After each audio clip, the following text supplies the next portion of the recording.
Students, welcome back to Brainy Q. आज हम class 9 की रीडिंग फॉर एप्रिसिएशन को बहुत ही सिंपल तरीके से समझने वाले हैं। सो चलिए इस वीडियो को हम स्टैंजाज में पढ़ेंगे, stanza 1, stanza 2 and stanza 3। So I hope आप लोग रेडी हो गए होंगे अपनी नोटबुक्स के साथ। जो भी इंपॉर्टेंट बातें मैं बताऊंगी उन्हें लिखते जाना। सो सबसे पहली लाइन को हम पढ़ते हैं स्टैंजा 1 की। The mighty Himavat is ours, there is no equal anywhere on earth. कहना चाह रहा पोएट कि जो माइटी हिम्मत है ये किसका है? हमारा है, ये किसी और का नहीं है। और कोई भी इस माइटी हिम्मत के जैसा, इसके जैसा कोई भी विशाल का है, प्रोटेक्टिव कोई भी नहीं हो सकता है।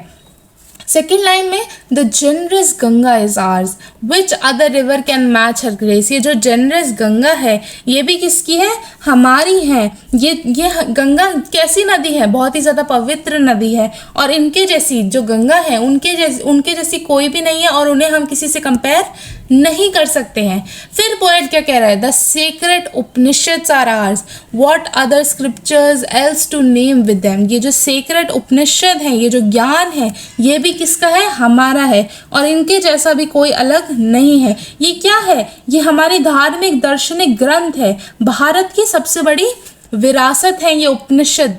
ठीक है। फिर अगली लाइन में पोएट क्या कह रहा है? This sunny golden land is ours, she is peerless, let's praise her. यहाँ भारत की गोल्डन लैंड कहा गया है। इसका मतलब है कि हमारा देश प्राकृतिक सुंदरता, संस्कृति और संपत्ति से भरपूर है। पोएट सबको भारत की तारीफ करने के लिए कहता है। अगला पैराग्राफ पढ़ते हैं बच्चों। यहाँ पर क्या लिखा है? Gland warriors have lived hair, many a says has satisfied this land.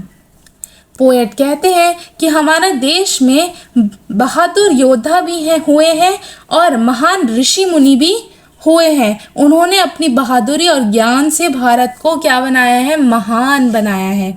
अगली लाइन पढ़ते हैं। The divinest music has been heard here and here all auspicious things are formed. So इस लाइन में पोएट क्या कह रहे हैं? इस लाइन का मतलब है कि भारत में संगीत, कला और संस्कृति का बहुत ही बड़ा इतिहास है। यहाँ हर तरफ की चीज़ें जो हैं वो यहाँ पे कैसी चीज़ें? यहाँ पे पवित्र चीज़ें हैं और बहुत ही ज़्यादा यहाँ पे क्या है? हमारे पास डाइवर्सिटी है। हमने अलग अलग चीज़ें की हैं। यहाँ पर हमने म्यूज़िक भी बनाया, ऑस्पिशियस चीज़ें भी हैं हमारे पास भारत में। फिर अगले लास्ट स्टैंजा में पोएट क्या कह रहे हैं? देखिए इनकी लाइन्स पढ़ते हैं।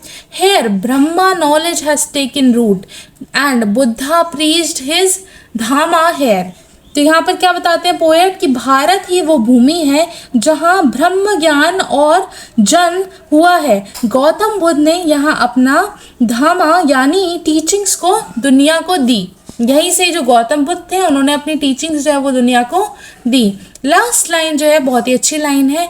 Of hoary antiquity is Bharat, she is peerless, let's praise her. इस लास्ट लाइन का मतलब क्या है कि पोएट कहते हैं कि भारत एक बहुत ही बड़ी प्राचीन देश है जिसका इतिहास हजारों साल पुराना है। इसलिए भारत जो है हमारा अनोखा है। अपना देश पर हमें क्या गर्व करना चाहिए। ये पोएम लिखी है आपका सुब्रमण्य भारती जी ने।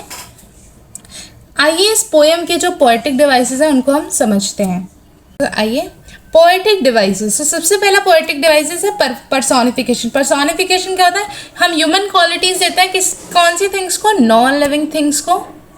तो सबसे पहले हमने क्या भारत को क्या बोला? शी बोला। भारत जो है एक तरीके से लैंड है, वो क्या है? नॉन लिविंग है, लेकिन हमने उसे ह्यूमन क्वालिटी दी एंड उन्हें क्या बोला?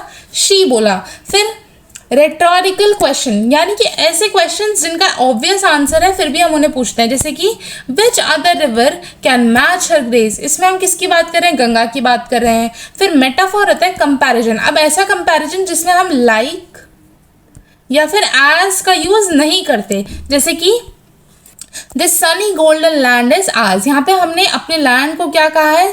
सनी लैंड को क्या कहा है? गोल्डन कहा है। ठीक है।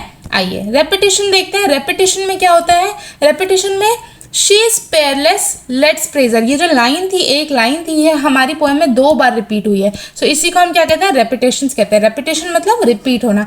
अब एक बार इस पोएम का मैं आपको थीम समझा देती हूँ। सो इस पोएम में थीम पेट्रोरिज्म है, यानी देश प्रेम। पोएट भारत की natural beauty, spiritual knowledge and ancient culture और रिच हेरिटेज की तारीफ करते हैं।